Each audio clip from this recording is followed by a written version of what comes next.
पंजाबी समाज द्वारा विभाजन विभीषिका कार्यक्रम, सीएम धामी ने की कार्यक्रम में शिरकत। विभाजन का दर्द सहने वालों के परिजनों को किया स्मृति चिन्ह। जेपी नड्डा ने ली भाजपा कोर कमेटी की बैठक, चुनावी तैयारियों का लिया फीडबैक, कहा 5 लोकसभा सीटों पर लगाएंगे जीत की हैट्रिक।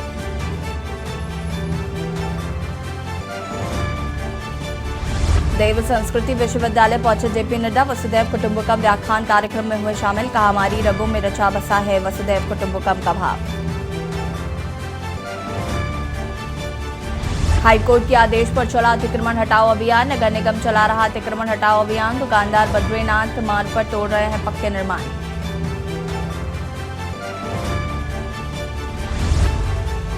टेहरी बांध का जलस्तर बढ़ने से गंगोत्री हाईवे में हुआ भूधसाव, हाईवे का 50 मीटर हिस्सा हुआ क्षतिग्रस्त, पुलिस ने बंद करवाया आवागमन।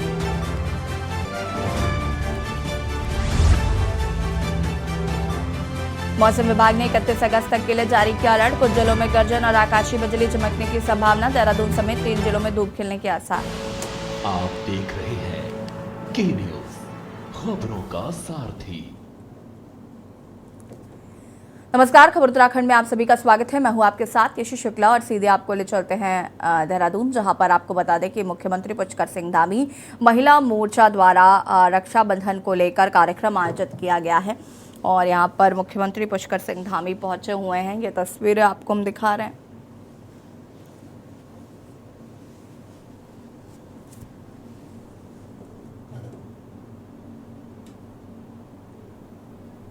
बीजेपी महिला मोर्चा द्वारा आयोजित कार्यक्रम में शिरकत करने पहुंचे हैं मुख्यमंत्री धामी।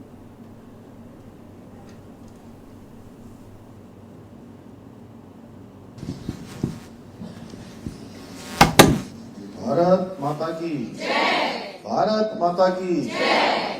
नारी शक्ति जिंदाबाद, नारी शक्ति जिंदाबाद, मातृ शक्ति जिंदाबाद। आज रक्षाबंधन के शुभ अवसर पर सभी बहनों का यहाँ पर एकत्रीकरण हुआ है, आना हुआ है। इस बहुत ही मैं कहूँ कि सभी जगह से थोड़े थोड़े प्रतिनिधि यहाँ पहुँचे हैं। उस प्रतिनिधियों के इस कार्यक्रम में हमारे प्रदेश की महिला मोर्चा की अध्यक्ष, पूर्व में केदारनाथ क्षेत्र से विधायक रही आदरणीय आशा नोटियाल जी, राष्ट्रीय महामंत्री दीप्ति जी, उनको आप सब लोग जानते हैं, अभी उन्होंने बहुत विस्तार से कम शब्दों में ज्यादा बात रखी।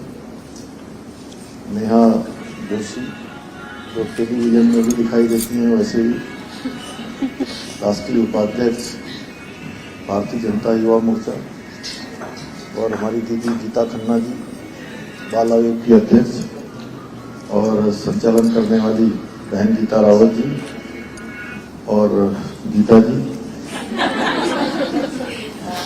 एक्चुअली मैं इनका वैसे नाम लेता नहीं था कई जगह, तो मुझे लोगों ने कहा, 1-2 कार्यक्रम में मैं गया तो उन्होंने कहा कि आप इनका संबोधन नहीं करते हैं।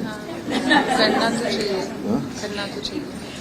तो उपस्थित है दिवाकर तो वैसे देखने आया, आप अच्छा होता कि दिवाकर कोई गाना सुनाता। सुना सकते हो लास्ट में?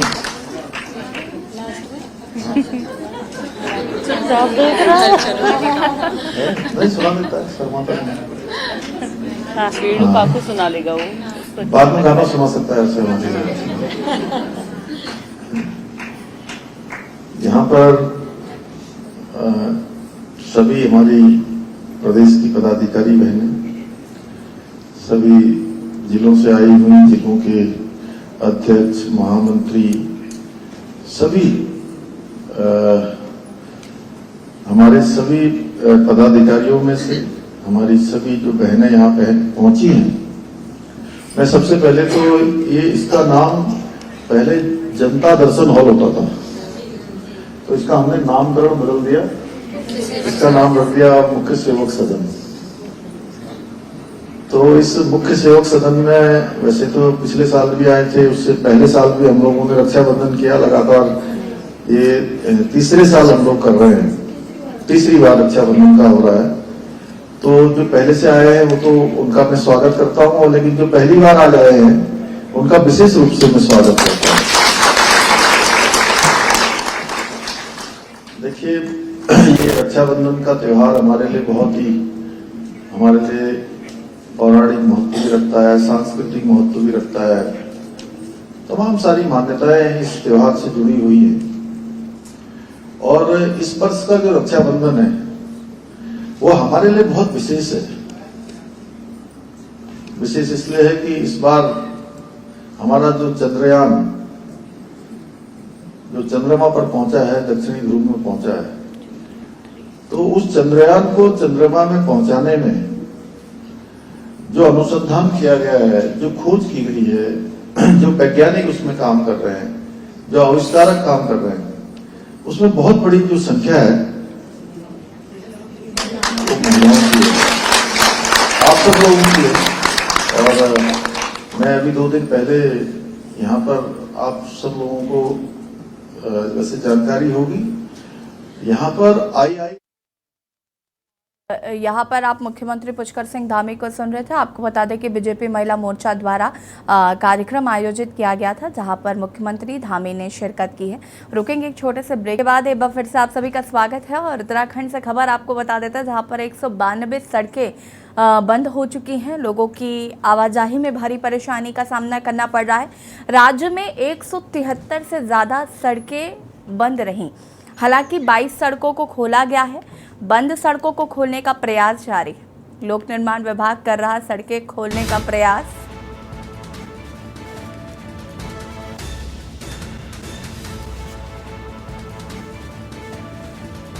राज्य में 173 से ज्यादा सड़कें बंद रहीं। हालांकि 22 सड़कों को खोला गया है। राज्य में 173 से ज्यादा सड़कें रही बंद।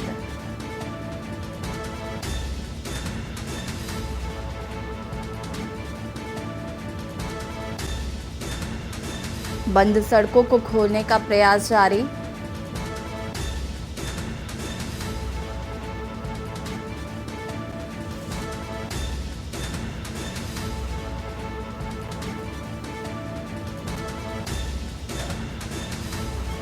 लोगों को हो रही है आवाजाही में भारी परेशानी। राज्य में 173 से ज्यादा सड़कें रही बंद।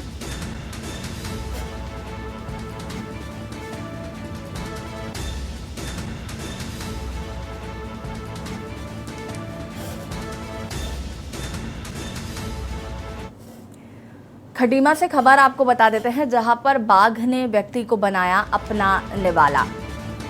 मौके पर पहुंची वन विभाग की टीम। शव बरामद करने के लिए करनी पड़ी फायरिंग। 6 लोगों की हो चुकी है अब तक मौत। 2 घायल के घटनास्थल के आसपास के गांव में दहशत का माहौल है। वन विभाग ने एडवाइजरी जारी की। सराय रेंज के 47B का ये पूरा मामला बताया जा रहा है। 6 लोगों की अब तक मौत हो चुकी है।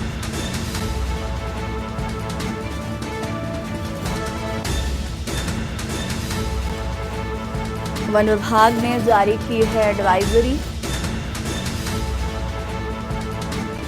सराय रेंज के कक्ष संख्या 47B का मामला। खटीमा से खबर, बाघ ने व्यक्ति को बनाया अपना निवाला।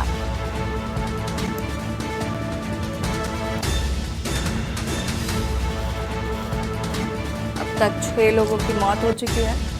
2 लोग घायल बताए जा रहे हैं।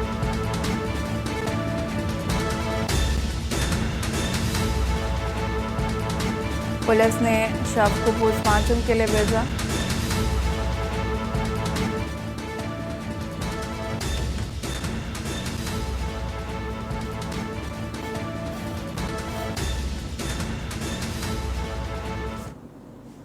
खबर सितारगंज से है, जहां पर उधम सिंह नगर के शक्ति फॉर्म बैकुंठपुर में आंचलिक बंगाली कल्याण समिति बैनर के तले कार्यक्रम का आयोजन किया गया है। बंगाली समाज के विशिष्ट लोग इस कार्यक्रम में सम्मिलित हुए। और बंगाली समाज के उत्थान और विकास में अहम भूमिका निभा रहे विशिष्ट लोगों को सम्मानित किया गया। कार्यक्रम में दिनेशपुर, रुद्रपुर, शक्ति फॉर्म के अलावा उत्तराखंड में बसे बंगाली समुदाय के लोग भी उपस्थित रहे। सम्मान समारोह का मुख्य उद्देश्य समाज में कुरीतियों को दूर करना, अच्छे कार्य कर रहे लोगों का उत्साहवर्धन करना, युवा वर्ग को नशे से दूर रखना आदि प्रमुख उद्देश्य थे।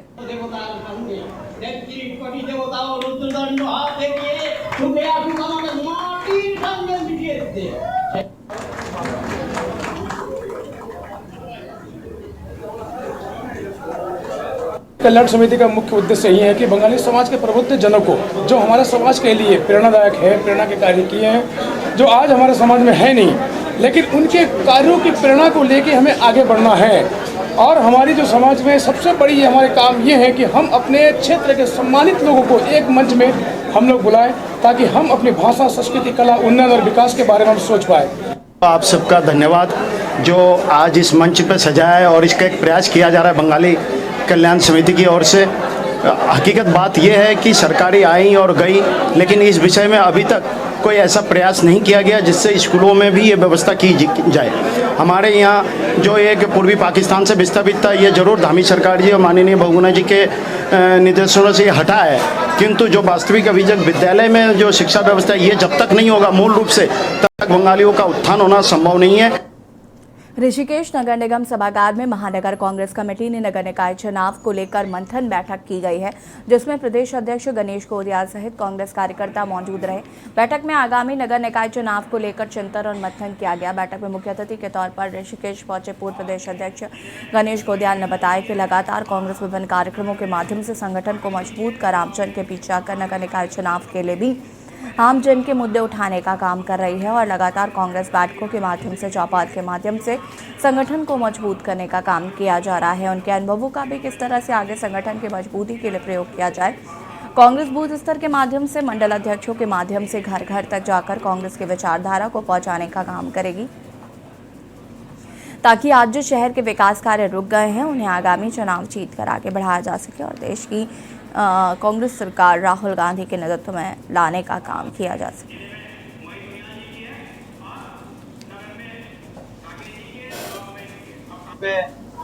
आने वाले निगम चुनाव के लिए पार्टी क्या बेहतर से बेहतर कर सकती है, सभी साथियों के यहाँ पर विचार लिए और उसी के संबंध में बैठक की। क्या-क्या तैयारी हो रही है निकाय चुनाव के लिए कांग्रेस में? निकाय चुनाव के मद्देनजर आपने अभी, क्योंकि आप यहाँ मौजूद थे, तो आपने देखा होगा कि ये विचार हुआ कि वार्ड स्तर पर संगठन को मजबूत किया जाए, महिला कांग्रेस को और मजबूत करने की आवश्यकता है।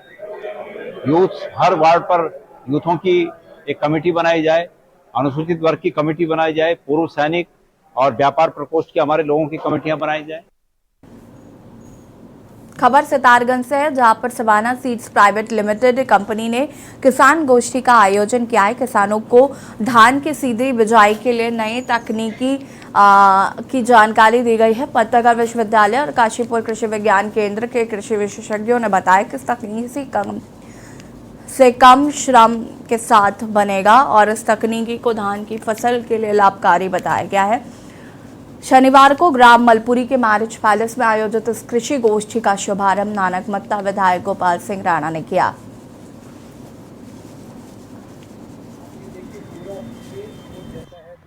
किसी तरह का कोई इसमें घास खरपतवार नहीं है। इसमें 2 स्प्रे हो चुके हैं, वजीर हर्बिसाइड के, जो हम फुल पे है।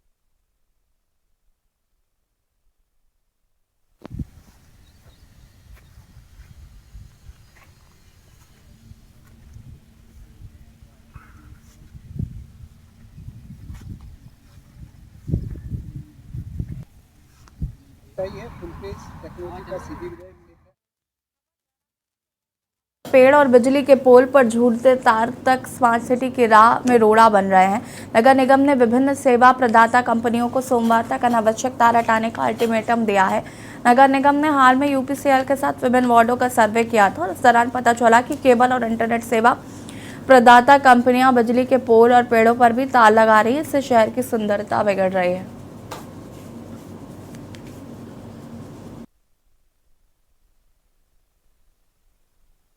जैसे आप देख ही रहे हैं, शहर में विभिन्न स्ट्रीट लाइट पोल्स हैं या यूपीसीएल के हाइडल के पोल्स हैं, उस पे काफ़ी बड़ी संख्या में, भारी मात्रा में जो है प्राइवेट केबल ऑपरेटर्स ने, आईएसपी ने, टेलीकॉम ऑपरेटर्स अपने तार डाल रखे हैं, जो कि बहुत ही अव्यवस्थित तरीके से डाल रखे हैं। तो उन्हीं के साथ हम लोगों ने कोऑर्डिनेशन करके उनको निर्देशित किया है कि इन सभी तारों को सुव्यवस्थित तरीके से कर लें। दून पुलिस ने रजिस्ट्री घपले में वरिष्ठ वकील कमर बिरमानी को गिरफ्तार किया है और पुलिस ने आरोपी को कोर्ट में पेश किया है। कोर्ट ने उसे न्यायिक अभिरक्षा में जेल भेज दिया है। आरोपी को पुलिस ने क्रॉस रोड मॉल के बाहर से गिरफ्तार किया था। वहीं डीआईजी देहरादून दलीप सिंह कुंवर ने बताया कि मामले में एसपी ट्रैफिक सर्वेश पवार की निगरानी में टीम जांच कर रही है। जांच टीम ने एसओजी की मदद से बिरमानी को गिरफ्तार किया था।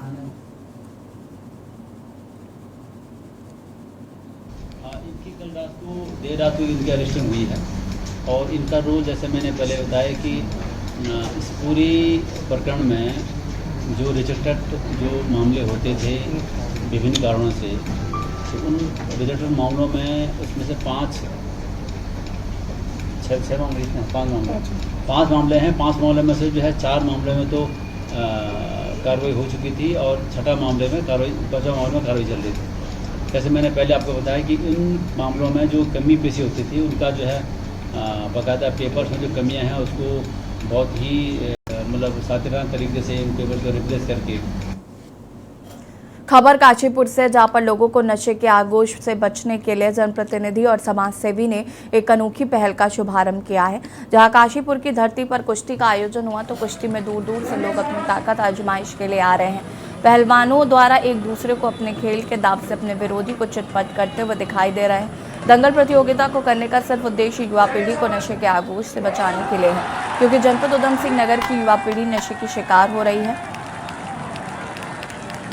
जिसको बचाने के लिए शहर के समाज सुधारक, समाज सेवी, जनप्रतिनिधि, नेताओं द्वारा दंगल कुश्ती का आयोजन किया गया है, ताकि इस खेल से लोग कुछ प्रेरणा लें और अपने जीवन में कुछ लक्ष्य निर्धारित करें, ताकि युवा नशे से दूर रहें।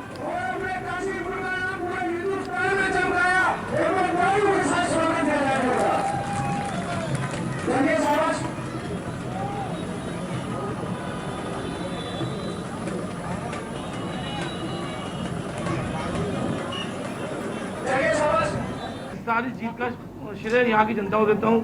जितने हिंदू मुसलमान भाइयों ने जितने प्यार से दंगल देखा और कोई भी विवाद ना हुआ, सारे लोगों ने बड़े प्यार मोहब्बत से दंगल देखा और मुझे बहुत सपोर्ट किया। मैं उनका तहे दिल से शुक्रिया अदा करता हूँ। बहुत बढ़िया। दंगल का उद्देश्य क्या था? हमारा दंगल का उद्देश्य था नशा मुक्त समाज। हमारे समाज में गुटखा, बीड़ी, सिगरेट की कुरीतियाँ बहुत फैली हैं हर घर में, और मेरा अब भी सारी जनता से, सब लोगों से ये कहना है कि अपने अपने बच्चों को कम से कम गुटखे से दूर रखें, नशे से दूर रखें। और हमारा उद्देश्य भी यही था कि नशा मुक्त समाज बनाएं और बच्चों का ध्यान अपनी सेहत की तरफ ले जाएं। खबर पौड़ी से है, जहां पर चबट्टा खाल क्षेत्र में गुलदार की दहशत से ग्रामीणों में खौफ का माहौल बन गया है। गुलदार के आतंक से निजात दिलाने के लिए स्थानीय जनप्रतिनिधियों ने पौड़ी कलेक्ट्रेट पहुंचे डीएम से मुलाकात की है। चबट्टा खाल क्षेत्र के अंतर्गत 12 से अधिक गाँव में निडर घूम रहे गुलदार, यहाँ तक कि ग्रामीण क्षेत्रों में 4 से 5 गुलदार झुंड के रूप में भी दिखाई दे रहे हैं। चबट्टा खाल तहसील बैंक के साथ स्कूल कॉलेज आने जाने वाले लोगों का गुलदार का खतरा बना रहता है। बताया गया है कि ग्रामीण क्षेत्र की सड़कों पर गुलदार द्वारा पीछा किए जाने की घटनाएं भी सामने आ रही हैं।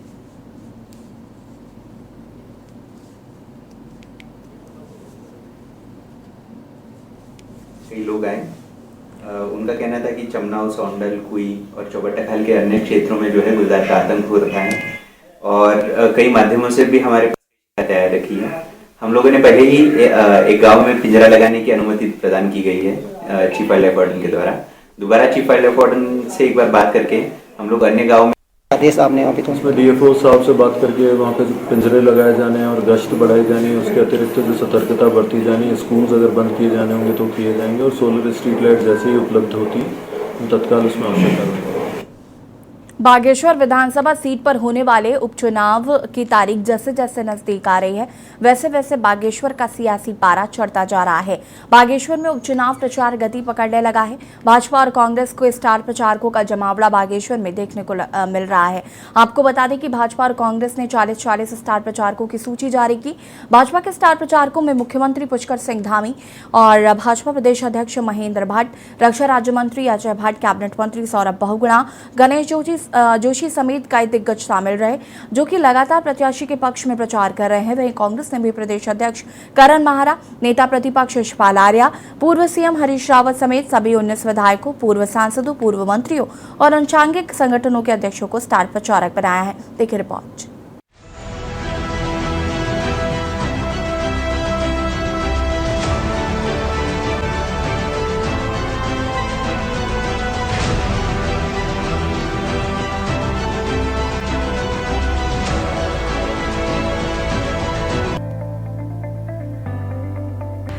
बागेश्वर विधानसभा सीट पर होने वाले उपचुनाव की तारीख जैसे जैसे नजदीक आ रही है वैसे वैसे बागेश्वर का सियासी पारा भी हाई होता जा रहा है।